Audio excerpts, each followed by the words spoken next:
A few of you have sent me a video of a loser in the US. Yeah, he's a loser. He's just a flat out lying moron, claiming that everything you know about electric cars is a lie, which is complete baloney.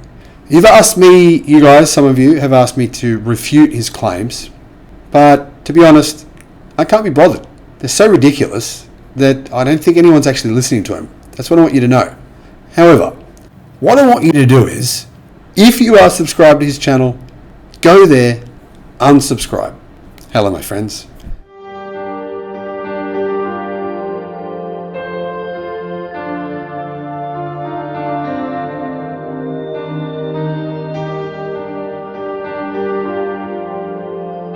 Welcome to the channel.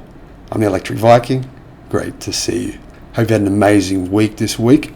Now, I just want to say a big welcome to the new subscribers to the channel and welcome back to everyone else. Now, I'm coming to you here from Indonesia. It's been a pretty hot day outside, but it's been a perfect day for the beach. I'll be back in Melbourne in the wintry weather very soon. I know for you guys in the other hemisphere, you're in summer right now. So I hope you're getting some good sun, getting some vitamin D, making sure that you're avoiding that coronavirus. Now, who is this idiot? Scotty Kilmer. If you are located in the US, I'm almost certain you've heard of him. Somehow this guy has more than 1 million subscribers.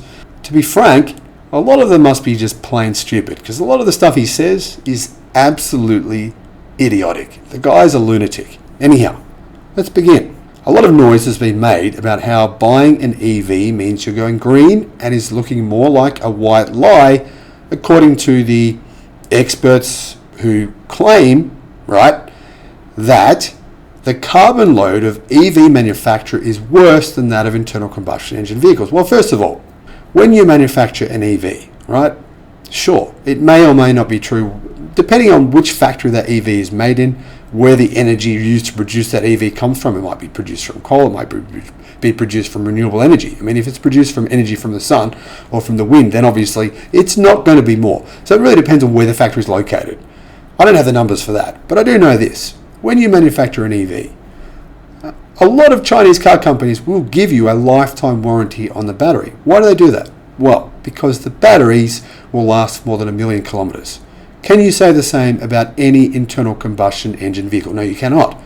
So what does that mean? Well, it means you can use that battery pack multiple times, right?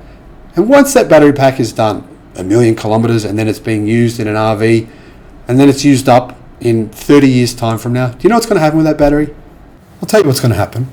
They're going to recycle every single part of that battery, except for maybe the plastic casing around it. That's it. Everything else will be recycled. And companies right now will actually pay more for the battery metals inside a recycled battery than they will for those raw materials from mining companies. Eventually, we will no longer need to mine lithium, cobalt, or nickel. It will be a closed cycle loop. And when that happens, the impact on the environment to build an electric vehicle will be absolutely minuscule. Now, Scotty says that, sure, okay, you know, whatever to all that. He claims, obviously, that I'm wrong, because he honestly isn't interested in having a discussion with me about this. But anyway, he says many car buyers are looking at buying an EV as more of a way to save money on rising fuel costs, rather than cutting down on worldwide carbon emissions. So he's saying that if you buy an EV, you just want to pollute the world and save money. But that won't work for you. This is another one of the false promises of driving an EV, he claims. Is this true or not true? Well, Scotty says that if you supercharge your EV, which by the way most people don't do, I mean 95% of charging happens at the home, obviously. Why would you pay to supercharge your vehicle if you don't need to?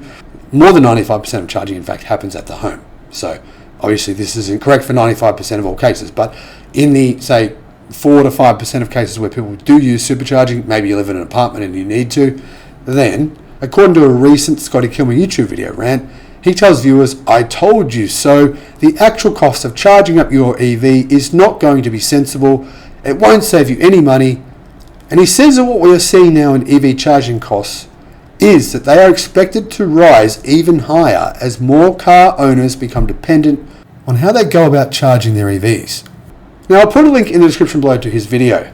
He's got this ridiculous a photo of a garage burning down from an electric vehicle setting itself on fire. The truth is, right, as I'm sure all of you who watch this channel know, it's about 30 times more likely that an internal combustion engine vehicle will set fire to itself than a battery-powered vehicle. And if you buy a lithium iron phosphate-powered vehicle, well, it's almost 0% likely. Basically, if you have a lithium iron phosphate-powered vehicle, you are 1,000 times less likely to have a battery fire than if you have an internal combustion engine powered vehicle. And that includes in crashes. Now, many of you would have seen the video I've shared with you of BYD's battery being destroyed by BYD. They drove a truck over it. They pierced it with nails. They smashed the thing. They put it back into a car and it worked perfectly. That's the amazing ability of LFP batteries. Now, obviously, we can't control the cost of using a supercharger, but we can control the cost of home charging.